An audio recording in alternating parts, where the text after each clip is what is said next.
Three. Hello, everybody. That was it. We made a good effort at that today. Oh wait, Yeah. Sam, can you take over the intro real quick? Sorry.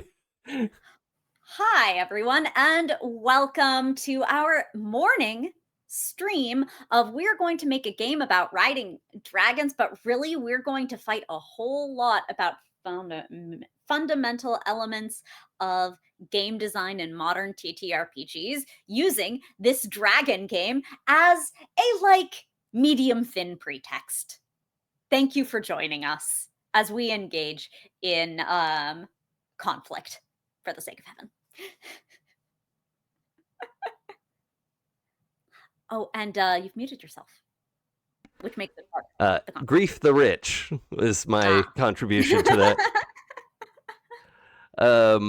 So I got a phone call and it looked like it was from the library, and they frequently call me around this time if they need me to come in early. So, because someone's sick or whatever. So kind of have to pick up all the hours I can get. Business. Yeah, but it was not. Good. If there are any librarian assassination missions that you're required to go on, we will, of course, wrap the stream immediately without disclosing any particulars of such missions you may or may not be required to do as part of your librarianship. It's mostly character assassinations.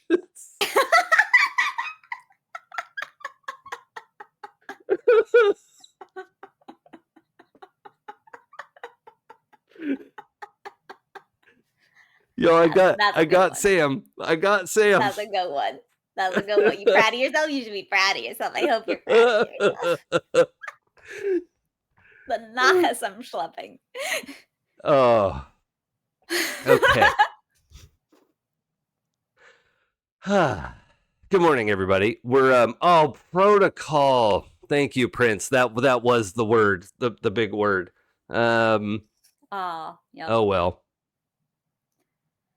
Hélas. So we're going to be on this morning shift for a little while because I'm working in the afternoons at the library for the next few weeks. So I'm on chaos schedule at the library, and until I get a more permanent position, I take what I can get.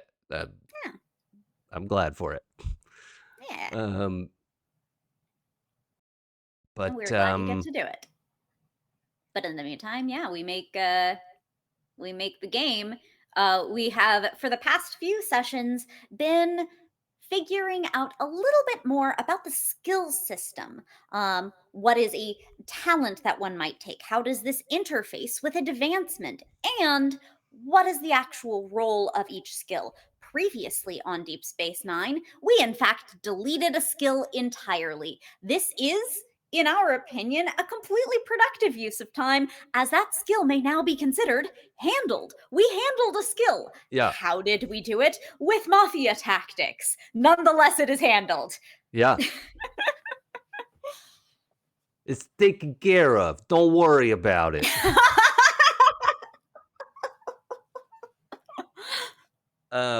Yeah, and honestly, I find that to be I know you were being a little bit facetious, but I consider it we gave it full shrift, not short shrift or even medium shrift. We fully shrifted it. The entirety of the shrift. It has been shriften. Yes.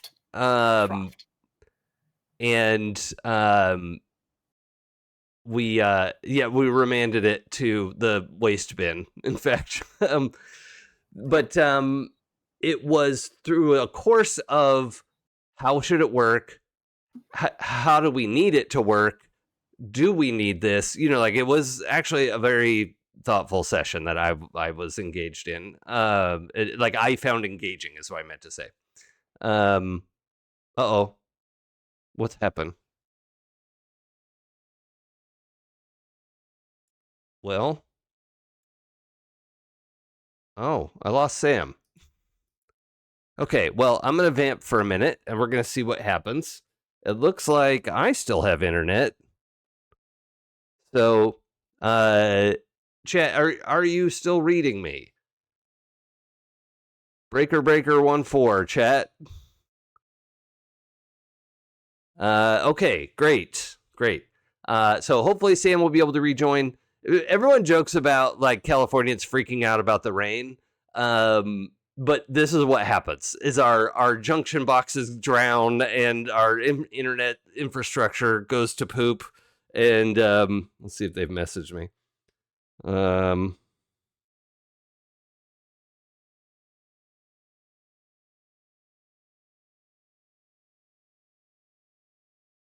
Nope, nothing yet. But anyway, we'll oh, power outage. Okay, battery backup coming online. Okay, so we will does anybody have questions about the dragon thing while we're in limbo here? Yeah, they're an excellent swimmer, in fact. But let's see. We've got our dice mechanic mostly worked out. It's 2d10 coming from the middle. So, 11 is a critical success. And then something like 9, 10, 11, 12, 13 is the normal success band. And then, 9 to 13 is a success. And then we have two kinds of misses, right? So we can miss in an underpowered way or miss in an overpowered way. And miss just means not really getting everything you wanted out of an interaction. What skills interact with the dragons? That is still kind of on the board. That's on our pin board to work on. Partly because on one hand we want to streamline it and say, okay, well, the dragon is melded with the human rider, and in a lot of ways they are the person, right? And the dragons don't have person intelligence. They're highly intuitive animals. But some of the skills that'll interact with dragons will be the fly skill, for instance, is in like piloting essentially. Animal handling to some extent will be taking care of the dragons.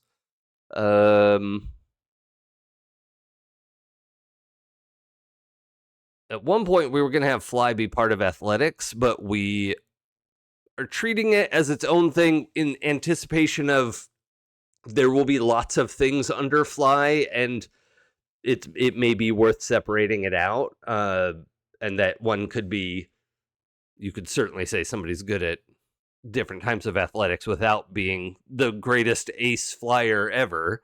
But that's a good question, and that's part of what we're looking at for skills that interact with the dragons. And in another sense, all of the skills interact with the dragons because when you roll, one of your dice is you can add your dragon die once per turn. And so you roll 3d10 and you have to use the dragon die, and then you pick one of the other d10s to use with that. Hey, welcome back. Hey. Yes. Thank you all. Apologies for that. I had a power outage. We're presently running off of battery backup. Dang it. Yay, solar panels. But hey, I want to get your. Are you happy with your battery backup system? Well, this is the first or second time that we've had to use it, mostly this week. But I'm here, so okay. Yay for that. I don't know whether system like circuit power from the world is back. I don't know how long power's down, but that's kind of cool. Okay.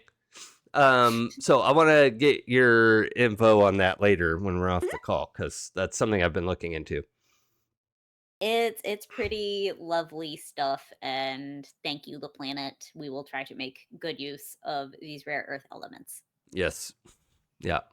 I mean, with any luck, those kinds of batteries will last 30 years. Like, with a fair amount of luck. They are chemistry. Yes. But, so's cold pressed dinosaur. Yes. Which is now what I want to call All Patrol. Yeah, cold pressed Sorry, I'm dinosaur. immature. Yeah. I'm immature. Okay, so you were explaining the dice Is system. there a foam to go with it? That's an interesting question. Maybe. I don't mean like quantum annealment Isn't that styrofoam? foam. Like, I guess it is. Yeah. The foam that holds the foam. That's tremendous. Yeah. Hold the foam. The bone foam. Hang on, I need to engineer another power outage.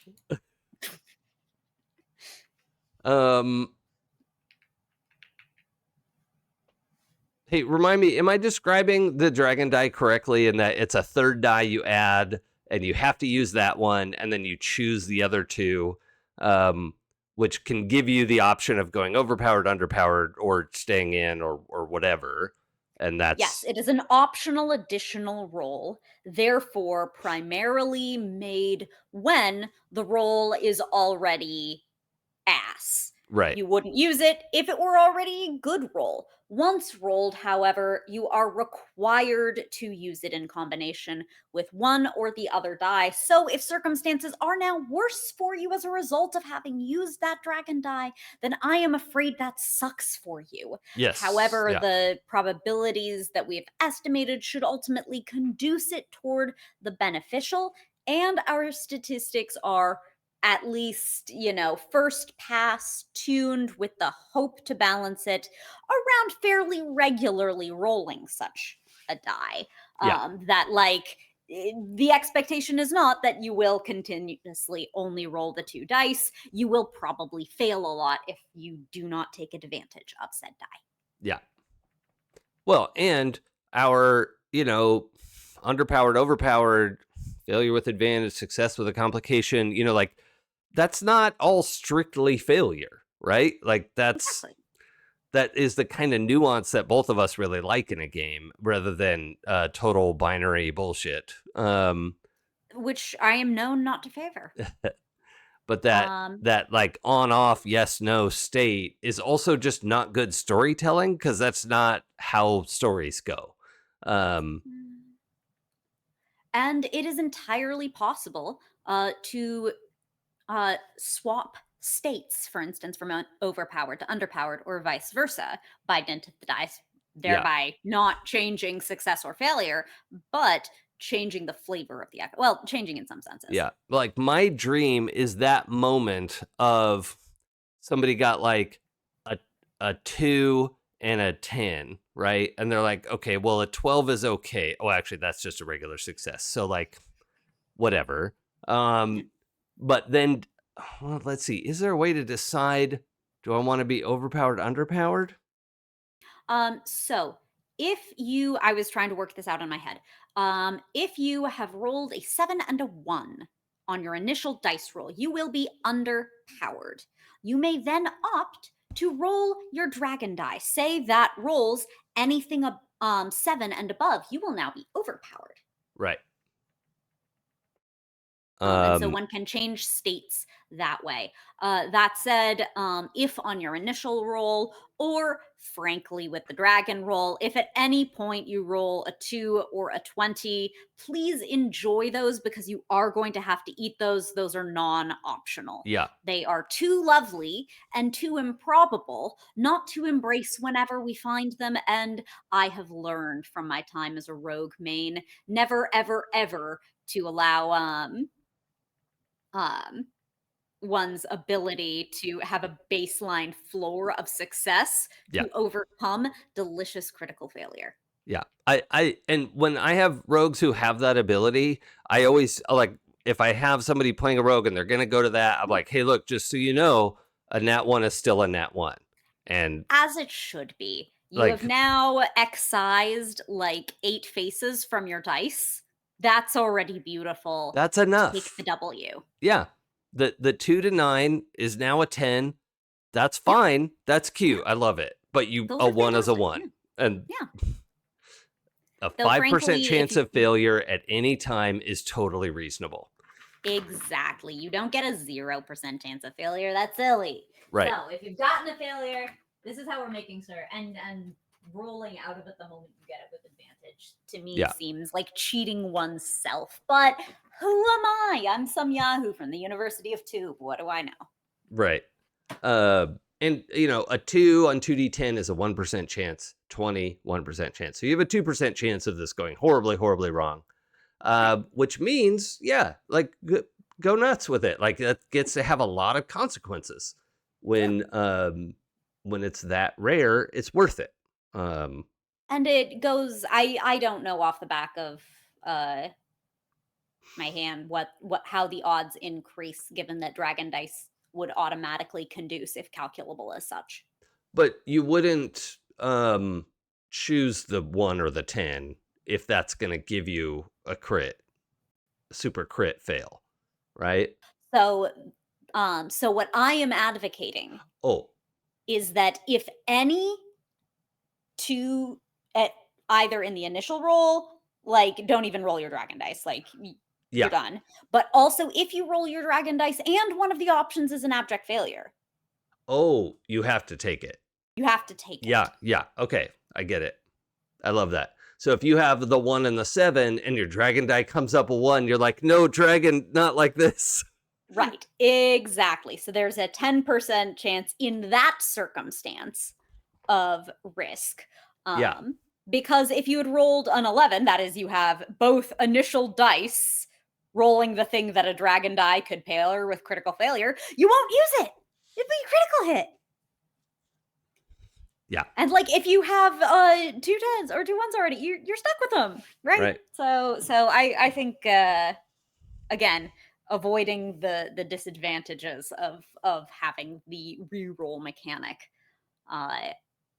reduce one's chances of failure. Yeah, I like that a lot. I want a little more than that because we're being so nice with failure with advantage and success with complication, which at times I like, for what it's worth, failure with advantage can often be better than success with complication. Uh-huh. Like I think of like heist circumstances. If the complication is a noticing, like you've picked a lock, but now the guard knows, it's better to have failed with an advantage. You don't pick the lock, but security doesn't see you. Right. Is to me a favorable outcome. Yeah. Versus, yeah, you get the door open and security sees you is that's a worse like this. That is a time when I would strongly consider rolling a dragon die, despite being on what seems a priori to be the preferred side of the over and underpowered. Right. Oh, and Prince, were ostensibly saying the dragon die can be added once per turn.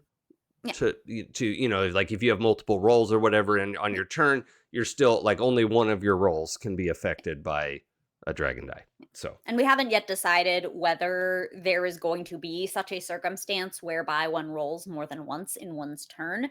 But it seems reasonable to me. And one thing that Sam loves is when different players at the table have different numbers of actions and action economy. I mean, I love it if one wishes to create a very strong power gradient. Yeah. Within the table, which is, as we know, conducive toward great harmony among society. Yeah. Everybody loves that. Yeah, power inequalities are lovely. These are good. We like these, and these go well. These make friends. Oh yeah, I was thinking about a word salad that I need your expertise on. So cybernetics,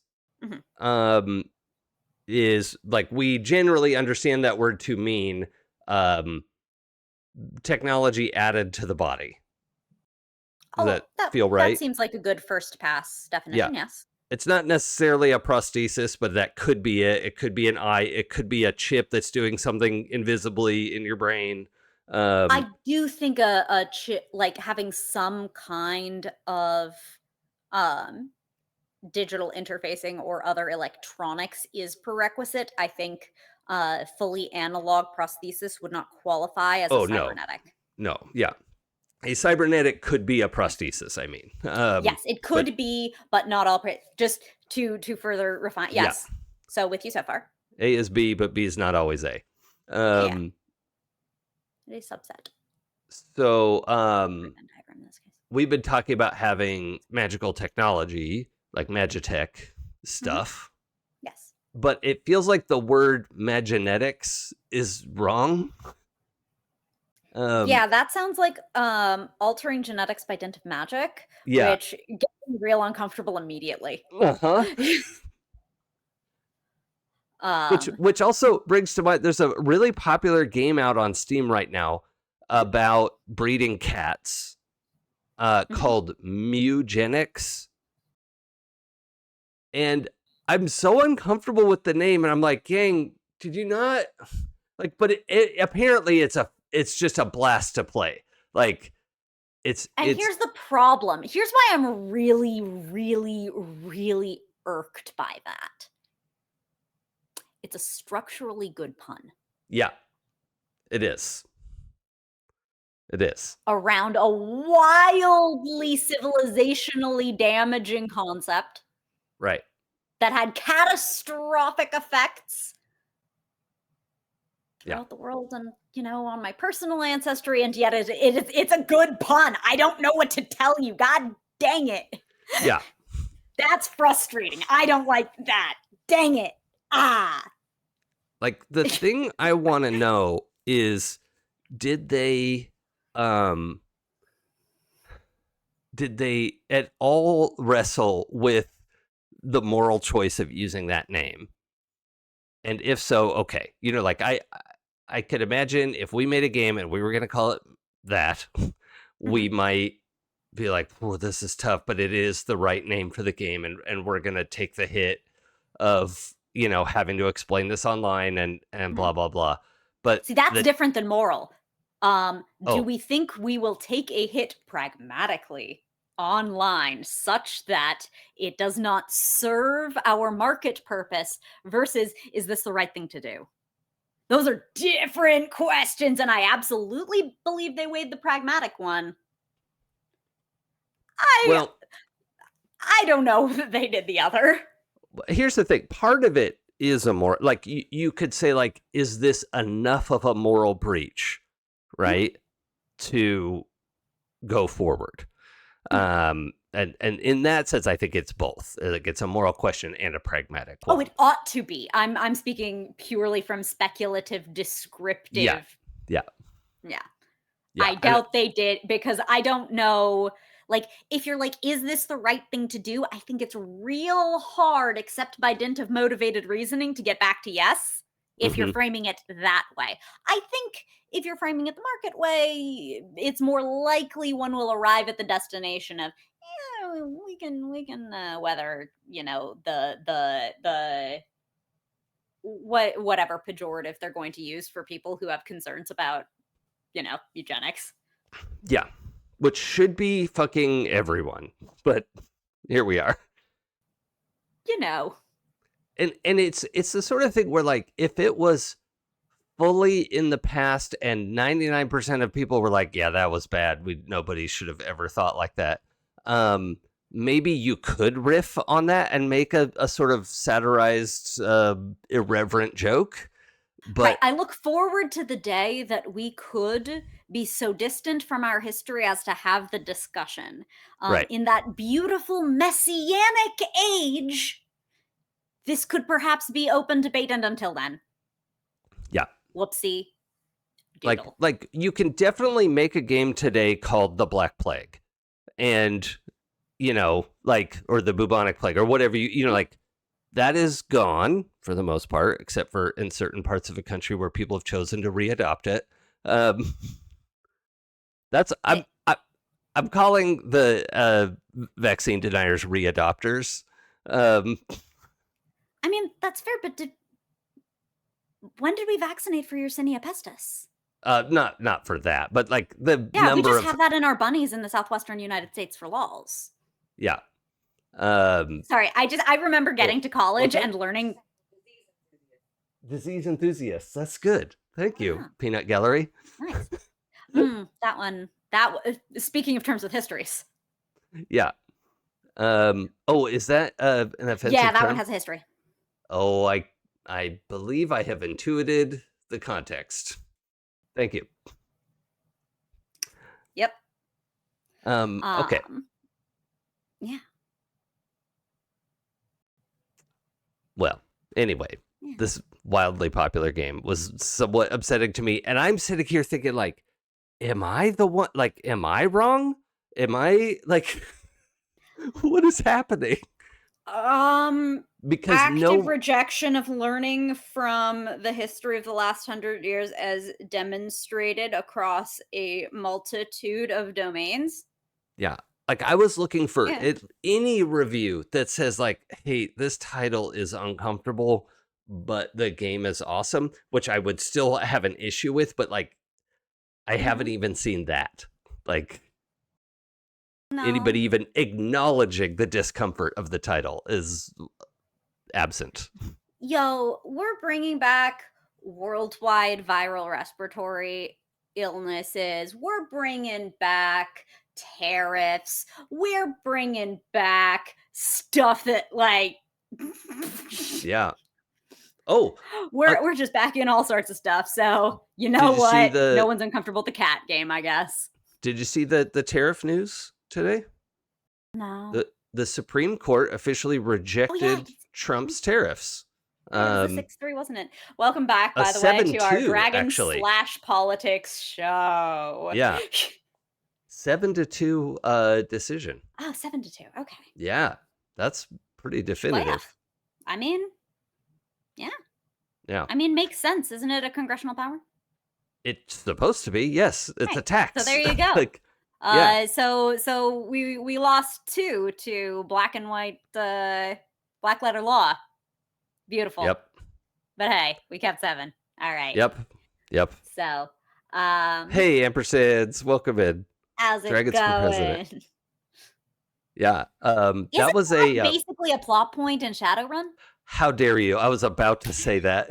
Oh, but I get extra credit because I'm not a notorious Shadowrun fan and you are. So I'm cultured about a thing that How I paid dare. attention. I paid attention in the game. I feel like you have what appropriated my culture? Is that I embraced your culture so thoroughly I became a student of it. you've appreciated it?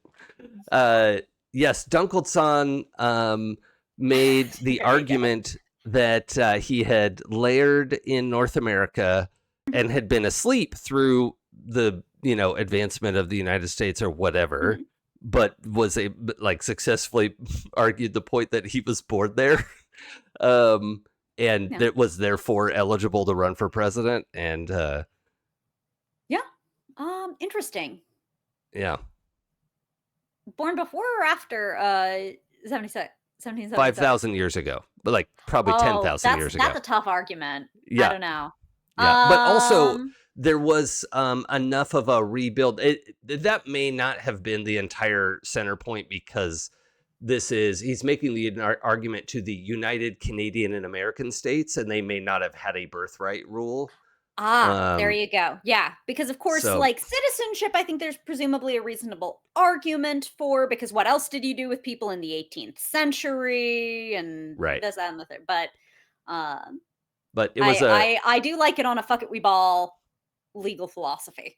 Yeah, and it was a neat story because he was somebody who, it was like the writers wanted to take a chance, like, yeah, most dragons suck. But this guy was a hero, right? Like, he was actually a good guy, and took this not knowing, but was somewhat prescient and understood that he would probably be assassinated, and like what that would do to the country, and but that understood that would forward things for metahumans and whatever, and so sort of martyred himself, I guess. Most dragons suck is like such a strange philosophy to promulgate, like when you get down to it. Like, I can see not aligned with our interests, but attaching a moral value to that does feel a little buck wild. I mean, like, they're doing dragon things, they're pursuing dragon interests, we're pursuing human interests. These aren't aligned. We don't care for them. Are they bad guys for doing it? I think so, because they're like doing things that actively hurt sapient beings, and knowingly. Like, they know that they're hurting sapient beings, and therefore anyone who would hurt people on purpose for monetary gain sucks.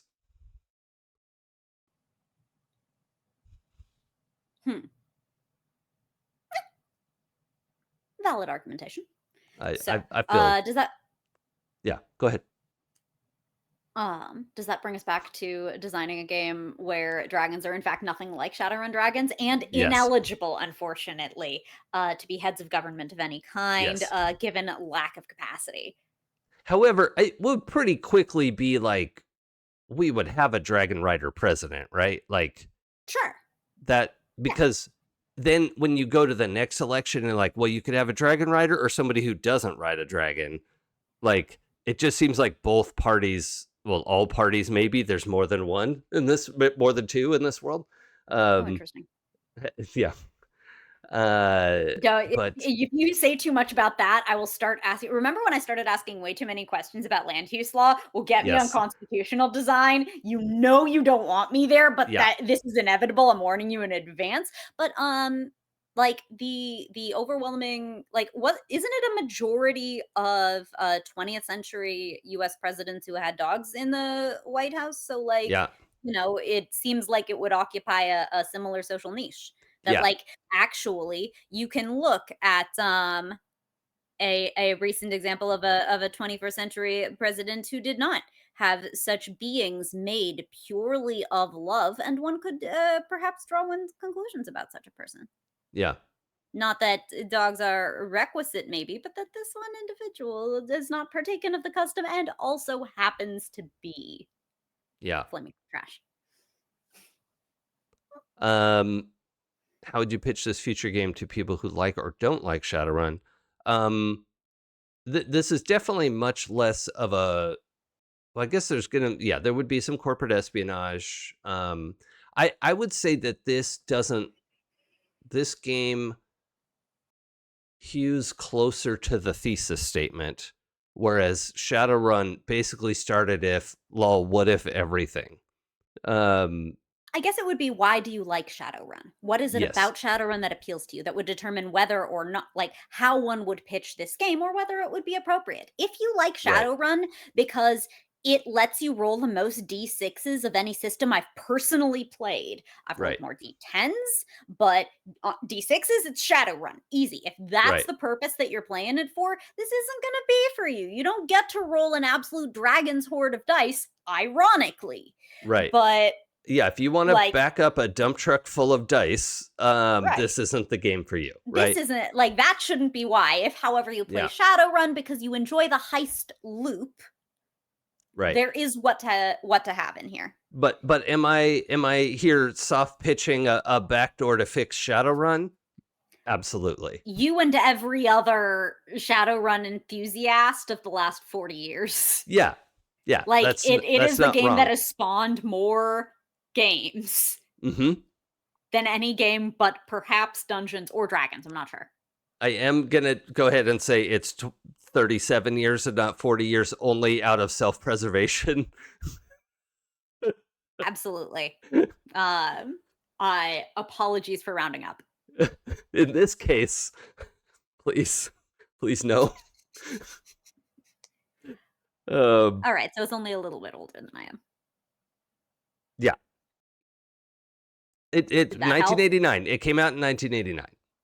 When So I did was I. 12. I was 12 years old, and I could have been your babysitter. Yeah, but it would have been a long schlep. Yes. Yeah. But that does make me laugh. Every so often we remember the passage of time, and it's funny, y'all. Oh yeah, yeah, yeah. And I don't mind getting older. It beats the alternative, Exactly. That's but always what I say. yet, however unknown amount of time I have left, I'm not willing to subtract 3 years off of it. So And as we all know, we calculate our personal clocks off of the release of Shadowrun. yes. Does everybody not do that? Um, some people are known to count by second edition D&D. Oh, That is weird. their Okay. personal age calendar. I disagree with it. I think if one is going to count by Swatched. D&D, 3.5 is military. Oh, Yup. We tried. We tried on my channel. I tried Swatch Time. That's Like, good. it's hard. It's difficult. It is more difficult than trying to vibe with Celsius. Wait, I'm thinking of something else. What is the Swatch Watch? Is that what we're talking about? Like, or is Oh, so this is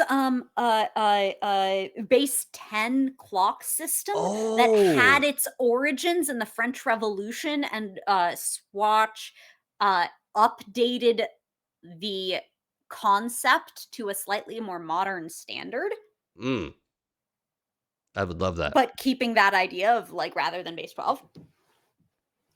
I had an Um idea of mhm, the hydrogen is the most basic atom that mhm, we have, right? yes. Yes, Um, one I proton. was I was having I had the idea of like let's look at the rotational velocity of a hydrogen atom and say like okay, one of those and then a million of those is a second. I don't know how fast it rotates, but like take some multiple of that because it's a universal constant. Um, So there are I believe in the SI base units. Um, okay, so we don't do it off of hydrogen.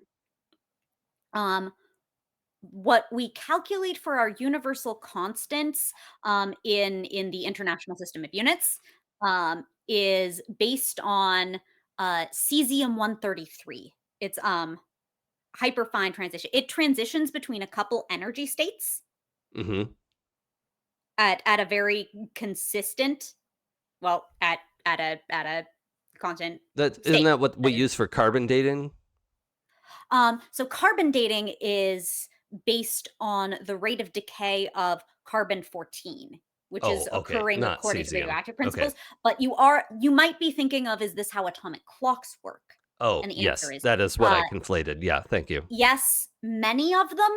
Although I did a may contain science on ways that we are attempting to invent optical clocks that aren't based on cesium or other similar standard. Cesium actually isn't the only one we do. But ultimately, what you will be left with there is a frequency rate. And you need Mhm. a denominator on that. And the question is, what do you use as the denominator? Like, you know, and that is going to be arbitrary. So in our base units, we do the second, so we understand hertz in terms of the second. Mhm. Um, but the second is this many hertz, this many hyperfine transitions of cesium 133, Okay. and this many is 1 second. Oh, cool. And so we defined the second arbitrarily in terms of like you could have one more hyperfine transition or one fewer. There's no natural choice there, but we've gone for Okay. something consistent. And yeah, whatever you select as this is going to be a unit of something is going to be arbitrary. Okay. And that's the arbitrary one that we've selected. Oh, But thank it you. is That's consistent. helpful. I I think like units are having cool. well, they totally are, and my but this is where like my citizen science ship meets a professional scientist, and that's helpful to me. No, I took because this is the lovely thing about May Contain Science. Please do check it out, youtube.com/at Uh, delevely, DELEVELY. Um, I because of support from folks on Coffee and on my Twitch and stuff, get to like spend a day of the week nerding out on recently published findings in science, which also cause me to learn about their background, which means that at one point I spent just a whole Monday of my life on this, and I was like a pig in mud. are you Uh, suggesting you are not a professional scientist? um, It seemed like you were deflecting that appellation.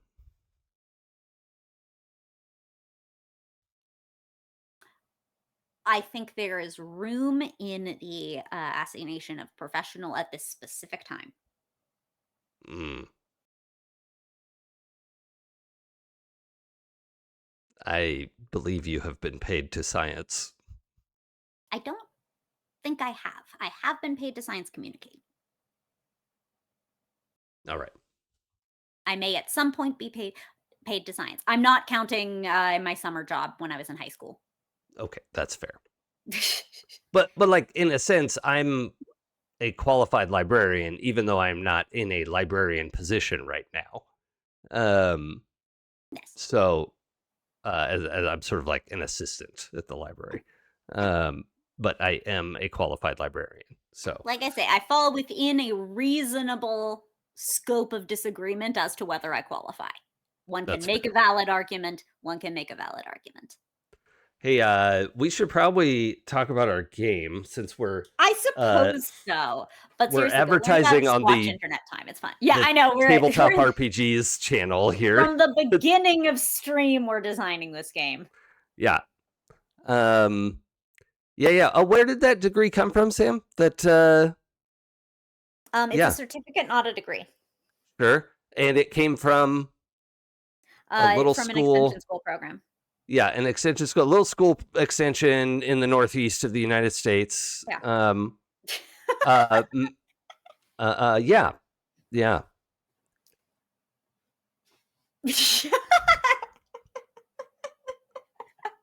Thank you, Be But Right, that for isn't those why I bits. know stuff about the International System of Units. I know stuff about the International System of Units because I'm just a recreational fucking nerd. That's Yeah. why, which is You what's went pertinent ham on some here. research. Yeah. Go find out about Swatch Internet Time, y'all. That's what this should encourage you for. Such a weird thing. Learn about its history, learn about its origin, learn about like how and why we calculate time. Go be nerdy yourself. Wait, like it's not a waste of an afternoon. It might feel like it, but look, I got to use it today. It's fun. So this brings us back to skills in the dragon system. So once upon a time, we separated flying from athletics We did. because we thought there would be enough detail in Mhm. flying or need Uh-huh. enough attention Yeah. and talents and whatever else. So I thought we could explore that and see, do we need all of that detail? I think Or athletics will be overpopulated if it contains both the close combat skill and Mhm. flying. Yeah. I think that weights it a little too heavily toward thing like if I were just encountering this as a player, I would immediately spec deep into athletics because it would give me with just one skill a full build. I could be a flight and fight. Hmm. I don't think on that basis then that these should live in the same skill because you can build your skill around one thing. What we would be doing is building a build around two things by investment in just one skill. Yeah. So on Um, that basis, I would advocate that flying should not be considered with athletics, so long as close quarters combat is also within athletics. yeah. I think if you moved close quarters combat out, one could revisit whether or not flying is a thing. That said, mm, it depends. Like we've discussed before, what is the skill involved in flight? Because some of it will be athletic. We can understand this from our closest analogy being to, for instance, equestrian sport. Yes. Um, Yeah.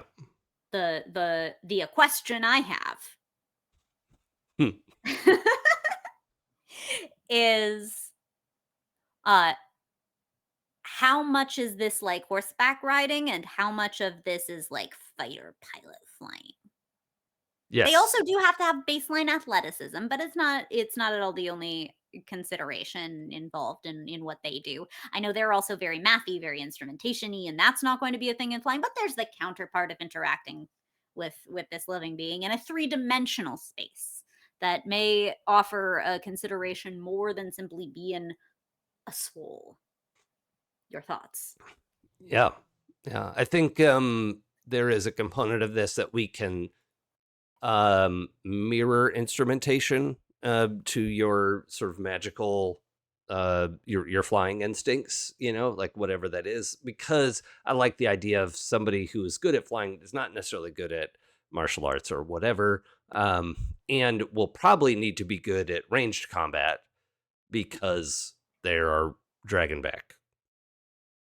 That's true. Like I like the idea of them being separate, if only because that way, being real good at flight can be compatible with two different builds Yeah.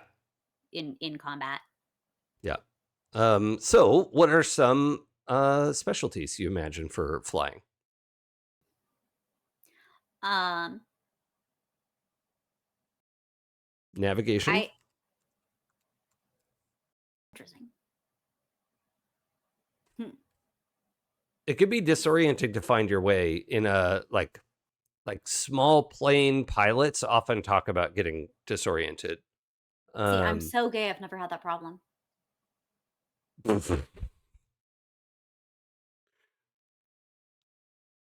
Hello.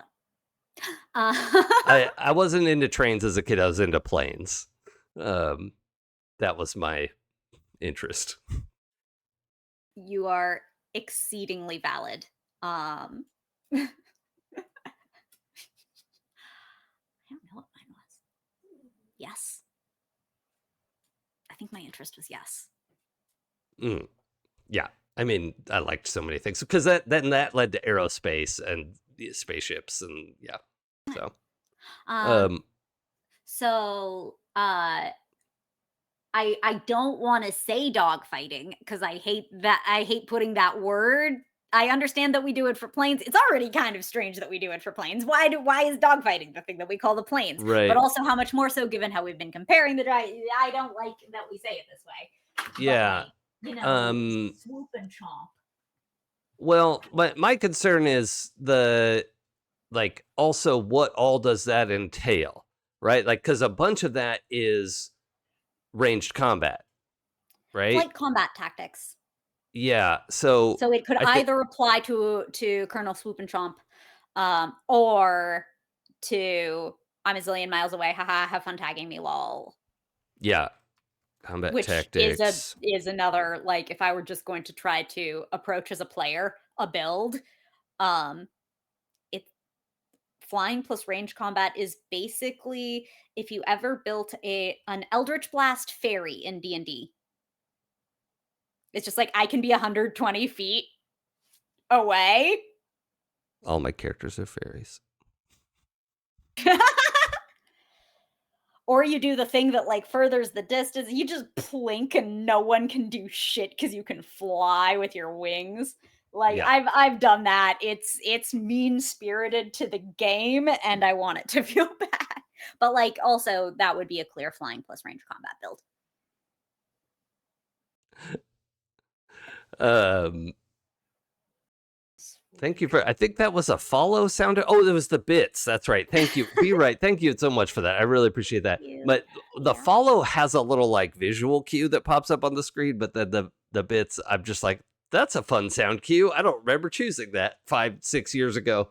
Um, but okay. So combat tactics. When would you roll that? Um, if you were about to do a swoop and trump, Oh, there is a visual for that. Oh my gosh. Hype train incoming. Y'all, we're oh only goodness, going to be on for like 45 minutes. Please don't waste your money. I love it. Please, thank you. I don't mean it's a supporting a waste, but lovely like, gamer isn't a waste. I'm glad we agree. okay. Um. Anyway, thank you for your generosity. Mm. So what I'm thinking about is like, okay, what happens in an aerial combat? You have you're chasing, you're positioning, you're keeping them in front of you instead of them behind you. Oh my gosh, be right. Thank you so much. Oh. Scones Tavern, Shadows of Life, Zion, Mikado Yuki, Toll. Welcome to the OK Corral. You are officially here and okay. Thank you. I really appreciate that. Yay. Oh, also, I'm realizing you all don't hear the sound cues, which is hilarious. Yeah, I'm watching the output for the stream. And I'm like, oh, this is just for me, apparently. Enjoy. It's just for you. That's beautiful. I love it. Hilarious. Oh gosh, this is so exciting. Okay, we have to do some work. Okay, Yes. flying is we have like positioning is a thing that could fall under combat tactics.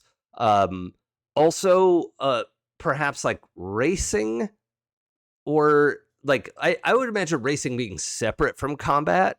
Um I but think it's a thing you could use the roll for. It's not something I think we need to give particular proficiency to, right? yeah, okay, yeah.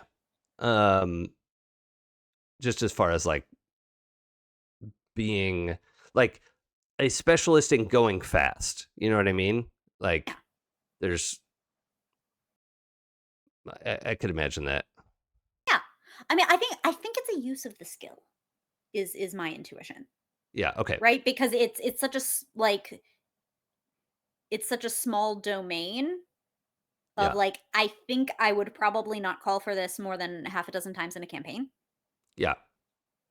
And so is it Um, then maybe too small scope to specifically call out as something to give? yeah, I think navigation might even be, well, I don't know. I don't mind leaving it in Possibly. there. Possibly. Um, but I don't know. I'm struggling to come up with more. Ways Uh, to be good at flying or circumstances where so if we think of this as a skill and skills as things you practice, what kinds of things might you practice or drill that therefore um, you get like if we think of these like merit badges, right. right? What are the merit badges you can get in flying? Mobile dismount. Uh, p- smash and grab. Um, trying to think of all the things. You know,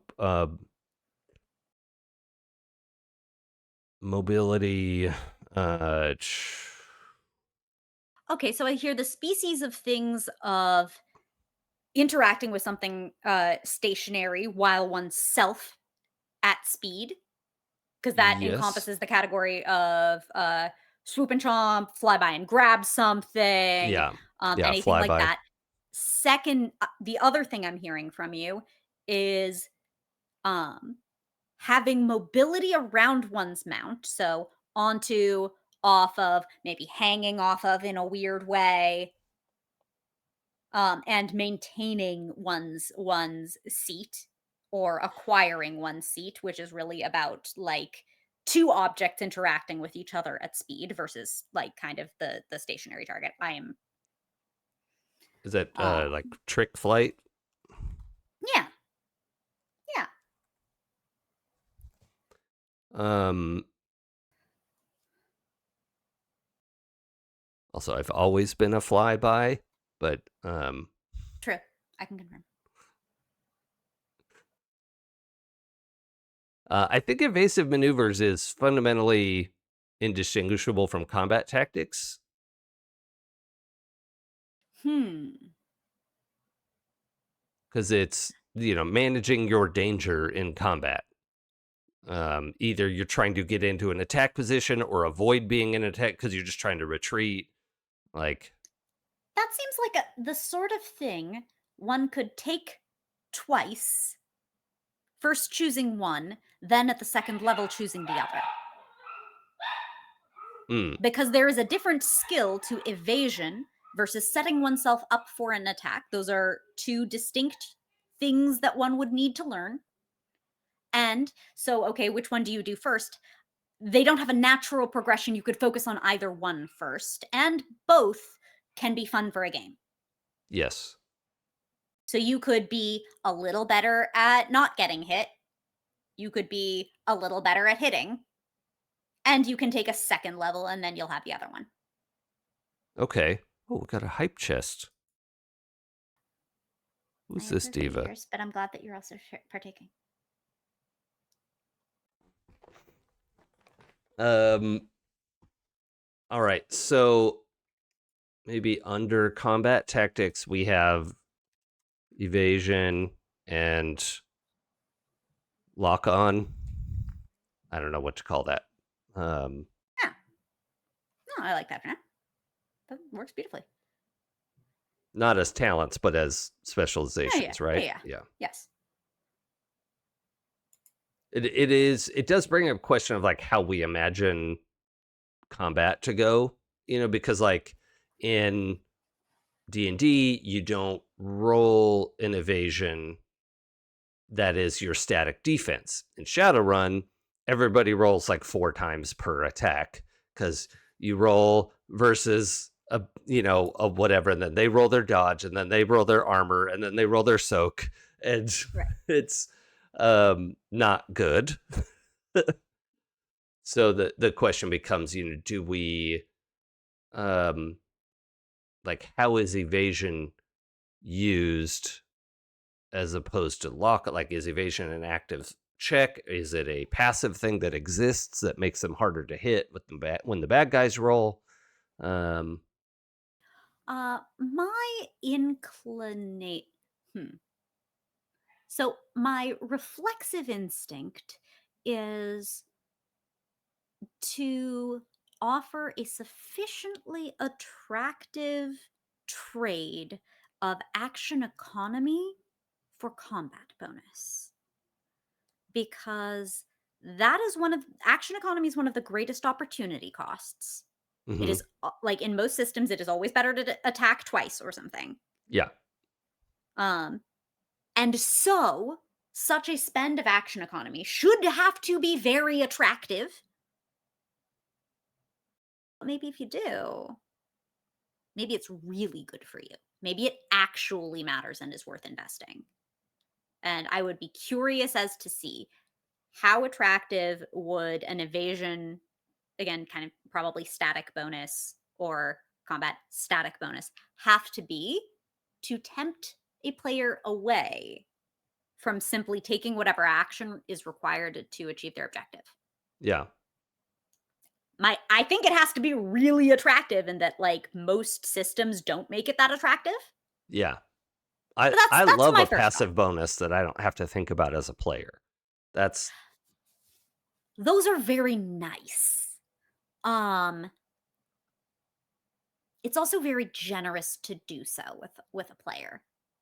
I think mhm. it's like passive bonuses are so value in advancement because they don't cost you anything.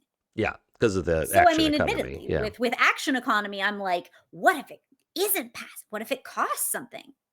yeah, So I think both of these, like as a player, yes, I love passive. It's value. yeah. Um, but they're already kind of getting a passive by dint of taking it because it will help boost their flying skill number. The passive already exists. Yes, that's true.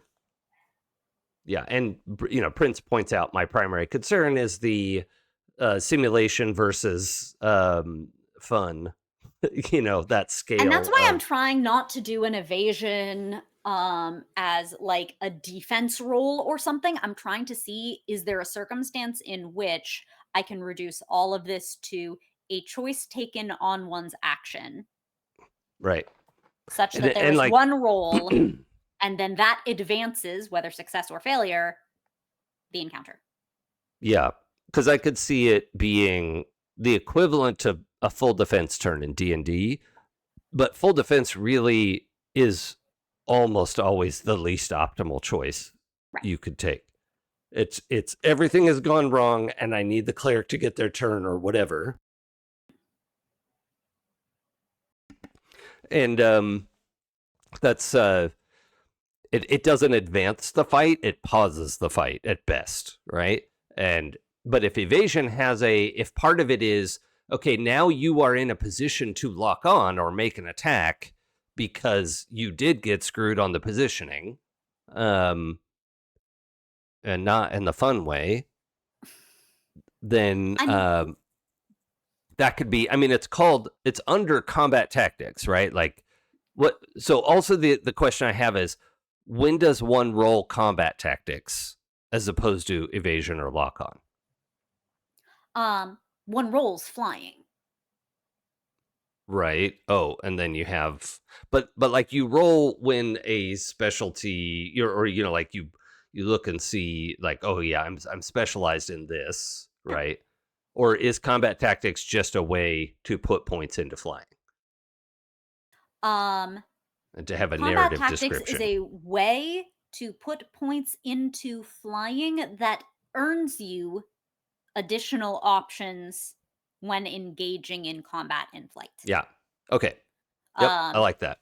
and if I'm imagining what is a use case of this sort of thing, like we've been, I think I think just reflexively, mentally modeling, hit each other in the face till the hit points run out. Yeah. Let me give you an alternate use of evasion maneuvers because we're a team, we're a party. I'll distract them. You get in there and grab the MacGuffin. Right. The get in there and grab the MacGuffin is going to. They don't need to do Right. hit point damage. That's the other person's job. They're spending their turn not getting hit so that they can get close on the next turn to the objective to grab the MacGuffin Right. and get out of there. Right. I'm There going is to a use use it. for this thing that's more than just the hit points because the hit points falling over is like not the best objective of any given encounter. You should ideally have a reason why you need to fight these people Right. that then you can, okay, so then can I just go through them? Can I, right? Right. So that would be an example of when you could do it. Well, I think also, I'm also imagining that like dealing with drones is going to be a thing, Yeah. right? So Static flying into defenses, all of it. a swarm of drones, or drones trying to like, I could imagine a defensive position having drones that are like, oh, okay, if a fire dragon comes in, we launch these drones. If a water dragon comes in, we launch these. Like they're specifically trying to gear for weaknesses or perceived weaknesses or whatever. Um, So you're a person who's doing a designated evac, like you have a little baby dragon with you, and they're just like, you, and you're mm, like, okay, little buddy, we'll get you out of here. yeah, You're gonna evasive maneuver on out because again, I'm like picturing this as party tactics. You will right, occasionally, like, the point is that someone needs to not get hit. right. And it makes sense to me that that you would probably give that objective to someone who is the most hotshot flyer. Oh, what about like a sub point of evasion would be Mhm. like taunt? So I Like, was wondering as a separate idea if maybe there could be like dazzle, distract, taunt. Yeah. I think that's its own combat tactic. oh, okay, yeah, Um Specifically because if I was articulating the I'll distract them, you go do evasion. Now if I'm distracting, if I'm taunting, I might also want points in evasion. Maybe. But then again, I think you should probably only be able to use one or the other, and taunt is gonna go to like a tank build on like a chonk dragon yeah. kind of idea. Just like let that be Chonk, the tank. chonk dragon. It's great. Yeah, yeah. Chonk type. Um. Oh, I'm Dragon kind of chonk. interested in tucking flyby and trick flight under like a maneuver. Hmm. Like or something like that. Yeah. Um, Yeah. Yeah. because flyby as a whole skill is like, okay, I'm going to interact with a stationary target, either to Yeah. grab it or attack it or whatever. I'm not sure that feels like enough of a skill. Yeah. That's fair. That should be a thing that someone gets to do.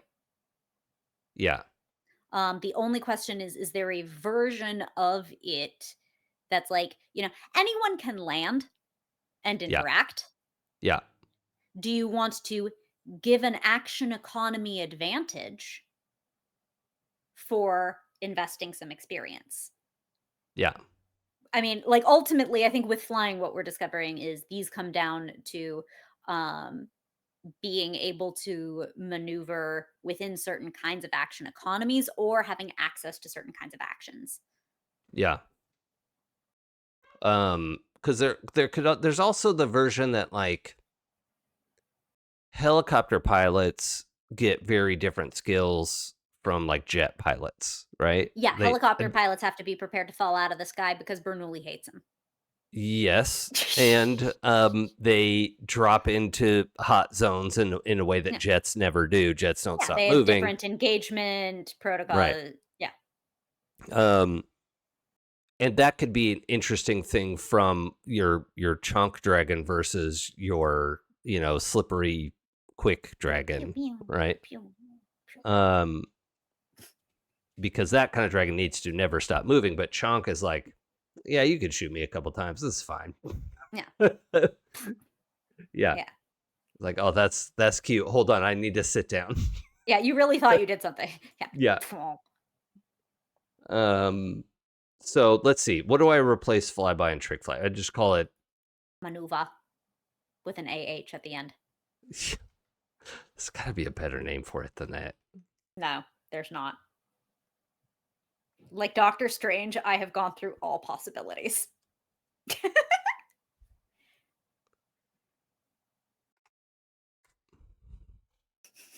That's not even close.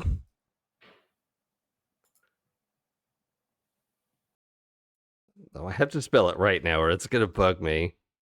I don't think that's right either. Oh God. It's right. It's just UK correct, I believe. Like that's a regional correct. They do ER in the United States, I Oh, think. they do ER. I think of it as a Yeah. French word. So Because it is in its origin. yeah, And that's why that spelling is correct yeah, by spell check. yeah. Okay, I'm gonna leave it because that's how I see it in my head. So Yeah. Except the RE is AH, and we all know it. Maneuver. Which also, I mean, if you just think about French, maneuver.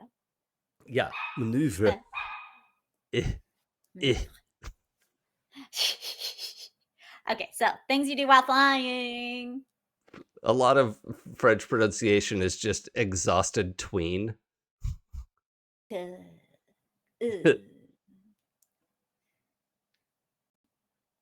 mean, on look, an they on Weenager. Oh, nice.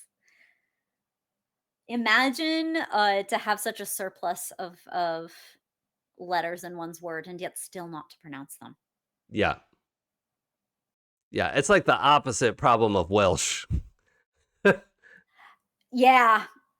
They really like you ever try to move across town without getting a truck and so you have put everything into your car? Yeah, Welsh and its consonants.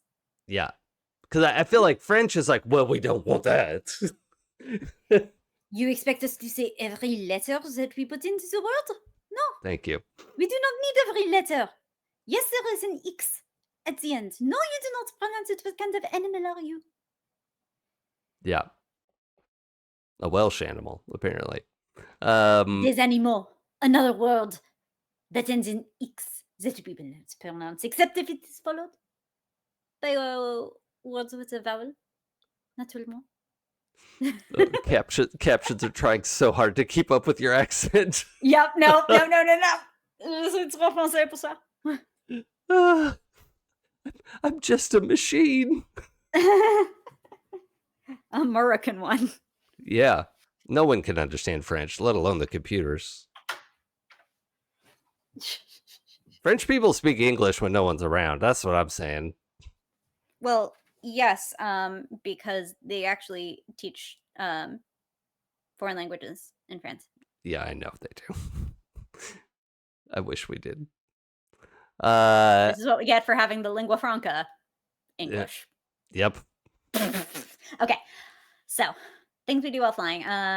Maneuver, navigation, combat tactics. Combat tactics is gonna be like the really like. Yeah, if I were making a speedy build, I'd do combat tactics, evasion, and maneuver as my first things.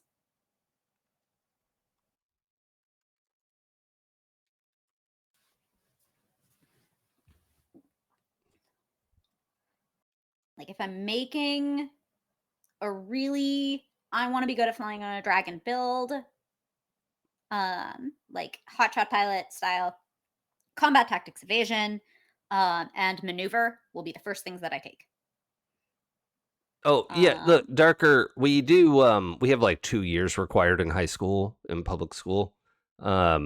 So I took 3 years of Japanese because I enjoyed doing it, but like a lot of people don't do more than that for the. I don't know where you grew up, but like in the U.S., it's a very minimal requirement, and then there's no big opportunity for most people to practice it. And so if you don't commit to more years of teaching, a lot of it just falls out of the head. Yeah, exactly. And even in places where the foreign language taught has very broad use. Many people do not integrate in ways that they actually use the language that they freaking learned. I'm guilty of this naturally with my Mm, Spanish language education. mhm. Um, Okay. Well, we have ostensibly 7 options for flying, which is kind of our minimum. yeah, So, yeah. We think of more lovely. We don't need it. Good flying. okay. So now do we want to talk about ranged combat? Because we've talked about close quarters, we've talked Yeah. about flying, and I think that gives us the other pieces to fit ranged combat in. Yeah, I think that makes sense. Um there's I mean, one way we could look at this, we could say, okay, well, it's archery, it's rifles, it's throwing. That's one way to think about ranged combat. Right. What are you using at range? Right.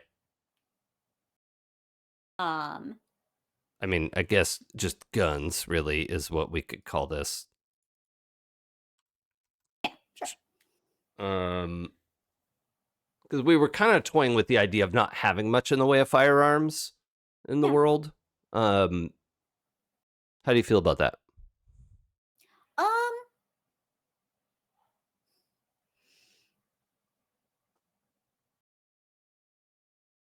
do I need okay, hang on. So my first question from a design perspective was, do I need to prescribe this to people who are in the world? Like, can I simply because a cipher system, for instance, is like the only thing we actually really care about is whether this is like light, medium, or heavy, and whether it can hit this range, that range, or that range. Like, Right. right? And one could additionally add, for instance, whether or not it has particular qualities, such as silent, a thing that archery does that musket does not. Yeah. Um, I think the presence and absence in a given place of a surfeit of firearms certainly influences the dynamics of the setting. That is to say, I think crime looks very different if everybody has compound bows. And swords. Yes. Um So like on a philosophical design level, yeah, I love imagining a world that was introduced to guns hundreds of years ago and was so horrified by their destructive nature that they collectively went, that's not how we want to kill each other. Um, you know, concerned about the stray fire and everything else. Um, not that people aren't terrible to each other, but like no, I'm just like really trying to like the social commentary of that. yeah. I'm actually that was exactly what I was sitting through because if I there's never been a weapon that's made war comfortable, acceptable, or palatable. Yeah. Or guns the problem. N- no. I mean, not initially, but that sort of slides into guns don't kill people, people kill people. But guns are real good at killing people. Yeah. um, I think one can make a fair argument for firing rate as a meaningful lever there, right? Like I don't think would be driven if everyone had a musket that took a minute to load, would be having a different conversation, you know? right. In which case, at what point, like, is the idea that when we acquired a high firing rate, now we had a sort of like moment to it, Yeah. right? And this isn't about rejecting that, but like figuring out where and what and when and why, if we are going to rationalize such world, particularly one that is dystopian, right? Where like this actually is a bad place. Yeah.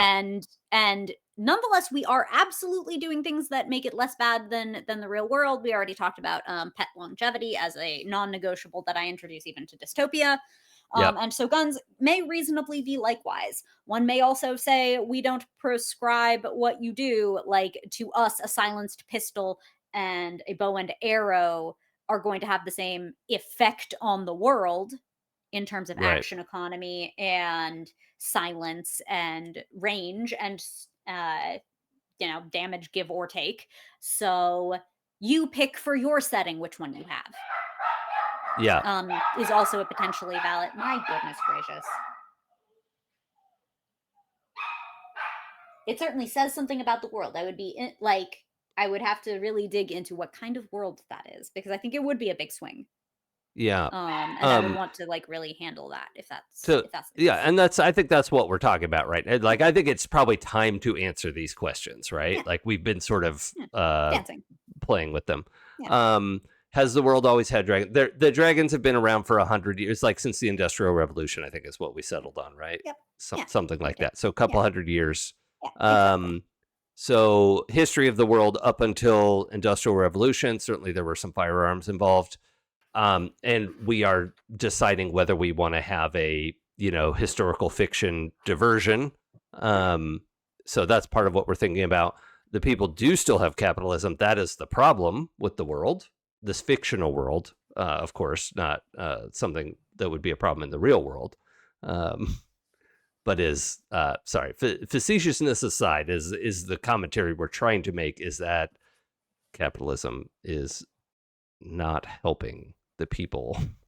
um and so I think it's if big companies that profit from war decided not to make guns, no one would make guns. Like, it requires a massive, like, heavy steel industry to make them anything more than a bespoke weird thing. Which is um also true of like eh, one would need to have that same infrastructure in order to enable a cyberpunk landscape. I suppose my question might be, um, would not guns be democratizing and thereby something of a threat to mhm, extant power structures? yeah. Um, Power structures with dragons. I mean, that was the argument, Yeah. sort of, that the 1776 Americans were making is, okay, we have guns, we can declare our independence. Um, like, that was a part, then that's Mm, why they made the Second Amendment, of like, yeah, we're going to protect ourselves from the government. yep. Um, sure. Uh, for the record, I don't consider the Second Amendment a valid argument in and of itself, and desperately needs updating. Yeah, it's not a holy document. It's not. It's a perfectly lovely first pass of an Enlightenment era constitutional design. Right. Knowing Well, it what is one a knows then, it is a perfectly reasonable document to have crafted with some very specific fucking exceptions. yes, written 250 years ago, and one might suggest that circumstances have changed a little bit. And if not, maybe they should be changed. Yeah. Um and dragons are pets that you have a psychic link to.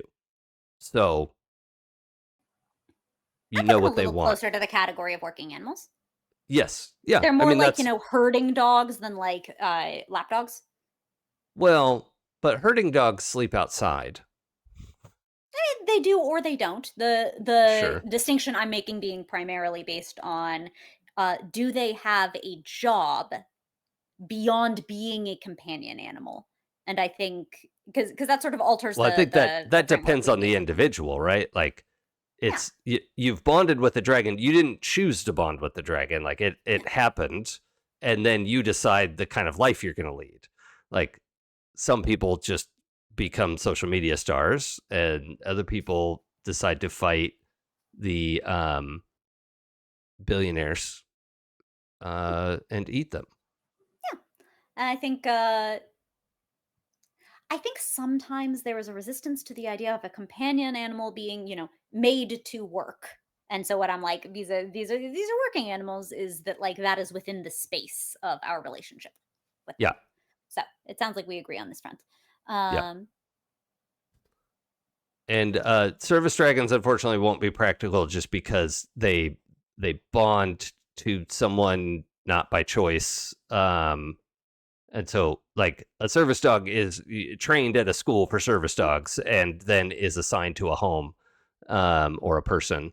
And I think that it could absolutely incorporate, if a disabled person were to bond with a dragon, oh well yes, then a that is dragon could absolutely perform trained tasks to yes. mitigate that person's disability. Yes, yes, but it In fact, I only would for that expect that person. you could make a build out of it. Yeah, but you Yeah, wouldn't. Yeah, that will be included yeah, in you our can't have game. service dog school, but for dragons, that is not a Right. thing. That's what I was trying to say. Yeah, Thank you. yeah, yeah. No, Um, but yeah, I think Prince's component here matches to sort of what I was trying to suggest is that basically um the necessity and the desire for companies to maintain power that the guns have become obsolete. So or in a sense like if gun nuts today, and I do Mhm, use that term pejoratively, mhm, um, because it's wild what people think guns are for. Outside of hunting, mhm, the idea that somebody thinks their collection of guns could in any way protect them from a show of force by the government mhm. is fucking wild. The government with their, drones and bombs and like if they had any sort of realistic concept of what kind of security their guns provide for them, which is almost nothing, um, and in fact ups their chance of accident and death and injury, um, in any sort of practical realization, guns are obsolete in our society. They're only good for poor people killing other poor people.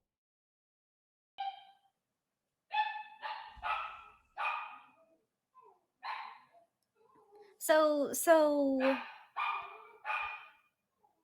hmm. It's an interesting assertion, specifically in the United States, given the overwhelming force of the country. Um, the extent to which an argument can be made about the baseline viability of guerrilla tactics is ultimately completely divorced from the sociological reality in the present United States of who owns 40 fucking guns. Like, why are these ineffective? Because they will never be effective at bringing down a government that actually use him for. Yeah, Um, and that to me seems a little more convincing in present day than that they have no use whatsoever. To my mind, it's that they are used very poorly uh huh. and such that they do more harm than good. That is a contingent and not a necessary reality, which I realize sounds like a little bit of a nitpick. But since we're doing alternate history, the question is like, is there ever such a circumstance? And the other concern that I have is that like the instinct whence guns, the instinct to make more accessible lethal force is a human thing that doesn't go away. And so if we don't have guns, what vessel could we then expect that instinct to take? Yeah, In our alternate, because it's not like, if I give dog longevity, like there's not really like a countervailing force or some instinct that is unfulfilled by like dogs living happier longer lives and like cats being your right. buddies for more decades. Yay. This is an alteration that does not fuck with human nature. Yeah. um, I think Well, I'm human nature is gonna be the same irrespective of guns. If we don't have guns, do we actually like what's there instead? Like, I worry it's bioweapon is kind of what I'm getting at. Like, um if it's not guns, what do people try to use as an equalizer instead? Because yeah, I that mean, could I'm be thinking scarier. like swords and knives and maybe magitech, bioweapon is also not used because it's hard to control a lot of times.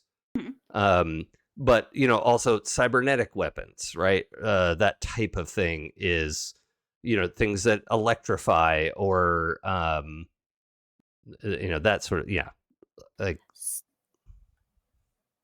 So, when we restrict guns, what are we restricting? Actually, the ability to rapidly enact lethal force on on another person or many people due to high fire rate. What's the yeah, difference between at it and archery? range. Yep. Um, like our when we say we're getting rid of guns from the story, is the idea to achieve that objective, which goes kind of back to my human nature of like, I think people are going to look to kill as many people as quickly as possible, Hmm. and if they're not doing it by guns, what is the quickest possible thing that they're doing, and Oh, is it actually better than guns? yeah, you're talking about Or warfare are level. we Yeah. principally concerned with, well, I mean, if we just look at like, where do weapons come from? The desire to make war. So we can say that like, same instinct exists but has a different vessel, which is sort of what I hear when I hear magitech or electrified weapons, that like that instinct still has a vessel, but it isn't in its current skin that we experience in the real world, which is with firearms. Yeah. Or do we want to assert that actually this world does not reflect that understanding of human nature in some kind of way? Like, I I actually, think we're less homicidal toward each other, and therefore we don't need high death rate weaponry, which so. What I'm thinking about it, like the difference there, like I imagine we certainly there's warfare. I think governments have been even more taken over by corporate interests and individuals with money because of the dragon component, mhm, and the dragon billionaires. I think what I was imagining was, warfare is different. Like we're horrified by the nature because of the high fire rate at range and hitting stuff you didn't mean to hit. The like collateral damage type weapons, and so bioweapons would fall into that of like, oh, we didn't mean to kill non-combatants, let's say, or okay, so we whatever. are making a human nature or difference here. Um, Like, actually, we were horrified at a thing that in the real world we were not sufficiently horrified of. I might like to suggest that. How do you feel about it? Um,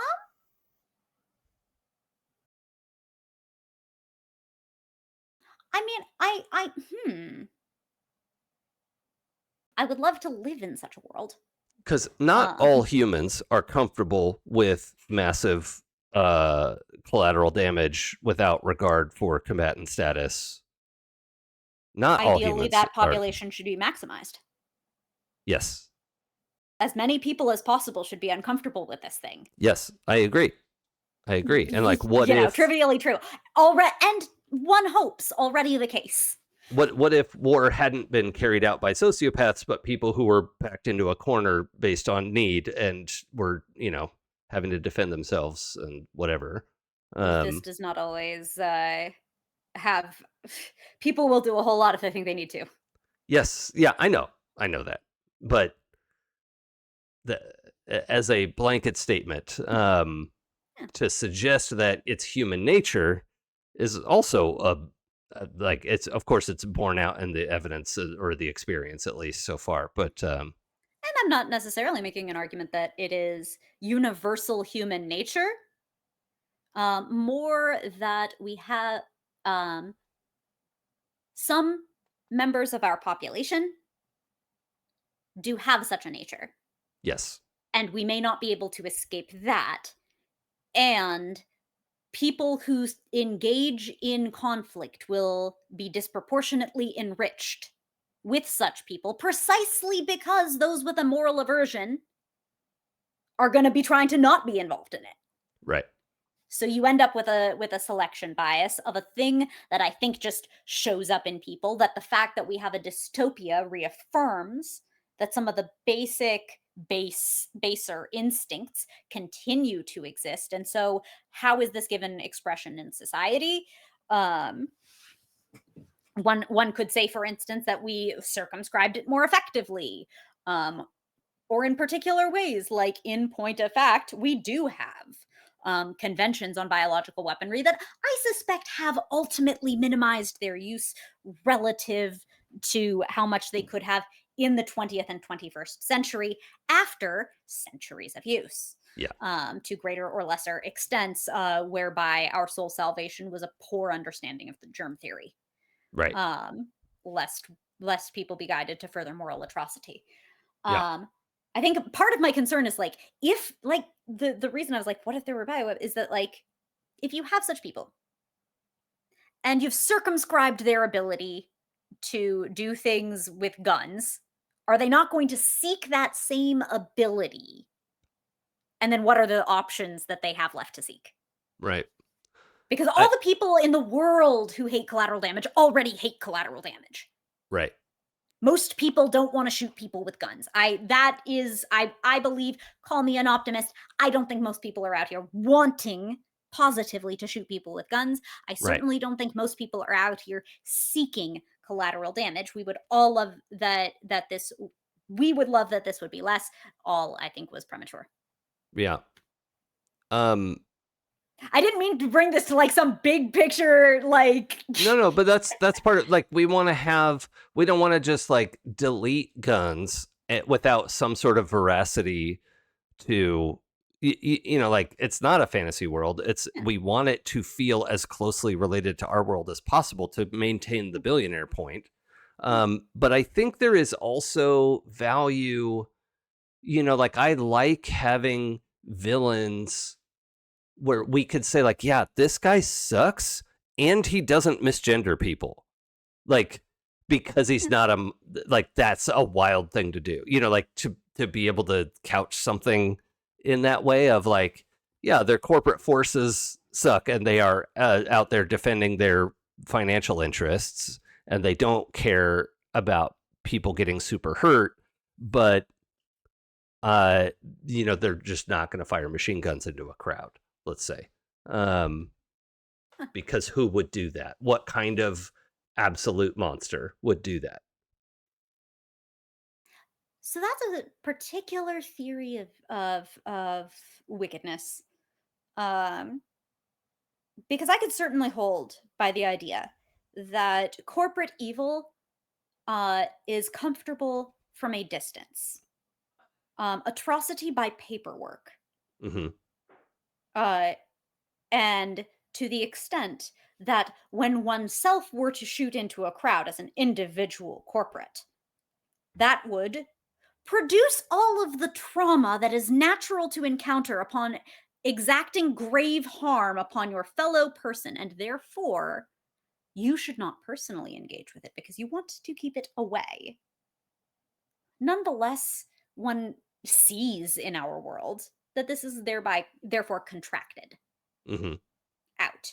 Like when I look at someone who does not misgender, it is because they do not perceive it in their interest. It's not that they are less monstrous. It is not necessarily their flavor of evil. Right. And I I think perhaps an origin, like at its core, I I think a an inescapable element of concentrating power in the hands of the few to a coercive and authoritarian extent as expressed by cyberpunk dystopianism is that maintaining such power necessitates violence because one is circumventing consent by the governed.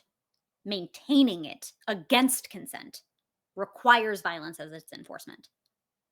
And that actually we would be draining a particular evil that I think might be necessary to a power structure that elevates billionaires, namely that they are willing to inflict violence upon people to a greater extent than people naturally are willing to do for ourselves, such that anything that has this power structure, this toxic power structure, is maintaining it by overt threat of violence or covert threat thereof.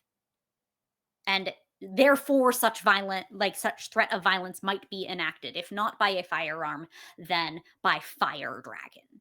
But Right. like the thing that like Yeah, I'm The not thing that makes them so suggesting. damn evil is that actually they're willing to back this up to a homicidal extent, Yeah, and I and think, like, you drain a billionaire of a critical sort of evil versus the bigotry, for instance, misgendering being a contingent sort of evil. You can be a corporate evil, well, and no, why would it, you one way or the other? if I may, um, Please, yes, the I'm nodding. I think the all of that can be maintained and still have a veracity of story without firearms. I'm not Yes. Oh necessarily yeah, locked I into can that. I can build you like we can purely by dint of brainwashing and presenting ourselves as having such ideals in order that corporatocracy should maintain a monopoly on Right. force, inculcate the notion that because we are so high and moral, we do not have such things as a main means of maintaining coercive control. Like one can have a very dark way of not having firearms. That's fine. Yeah. And that's I don't mean it really like as a virtue, but just as a even throwaway line of like, yeah, and there people were horrified by guns and so they kill each other in different ways. Not as a like, oh, this is a virtuous society, but it is purely a comment on firearms. And also like the idea of a swords and bow and arrow high tech society. A little bit like what Dune has, where the existence of personal shields has made firearms essentially obsolete. Where it's a not a change in nature, but a change of technology or a Right. change of circumstance. Like I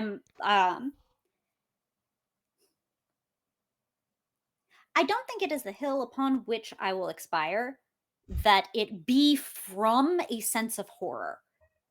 I think Okay. that is the nature of my like, what I just spielt to you involves humans not being horrified at it any more than they were, but just, corpos corpoed so hard that maintaining all darkness, nonetheless, the result is that we don't have a world with guns that achieves our design goal. That we were horrified by it, I find a harder sell, but I'm not going to be like, this cannot be a thing that is in the text. Sure. It could also be a thing that, well, yeah, if it's not in the text, it's not in the text. Yeah. Like, I think either we that's can fine. say it's because they are, horrified, or we cannot give any particular reason, or we can say it's because they're awful. Nonetheless, most people are, horrified in general. Yeah. So if we want to have a world that does not have such weapons, I think it can be plausibly constructed within cyberpunk. Yeah. Um yeah. And I think the idea of billionaires propagandizing people into um, uh, giving up means of revolution is very Yeah. plausible to me. That sounds like Yeah. something they'd do. And it's like, oh, you've read the terms of service, you've agreed to live in this city, like you have to live by our rules and blah blah blah. Yeah, there's Which a is whole bunch of. exactly like, Los Angeles has. I don't know what our rules are. I assume they're just inconsistently applied. Uh, Yes, they are. yeah. I I don't ever want a thing to unfortunately. do with a firearm. Not for me. I would prefer that these not be for real. I would love to figure out what kind of world makes them go away for good reasons. Oh, that's fun, Verk. I like that idea. Although that doesn't preclude, if you could terraform a planet, you could probably make laser guns. But that's fun. Okay, We'll have so to figure out I laser guns next time. I have to. Well, I do think we were talking about having wands and stuff at some point. So I don't think we can just completely ignore that idea. Okay. Um, but also, how about we raid into Jin the human?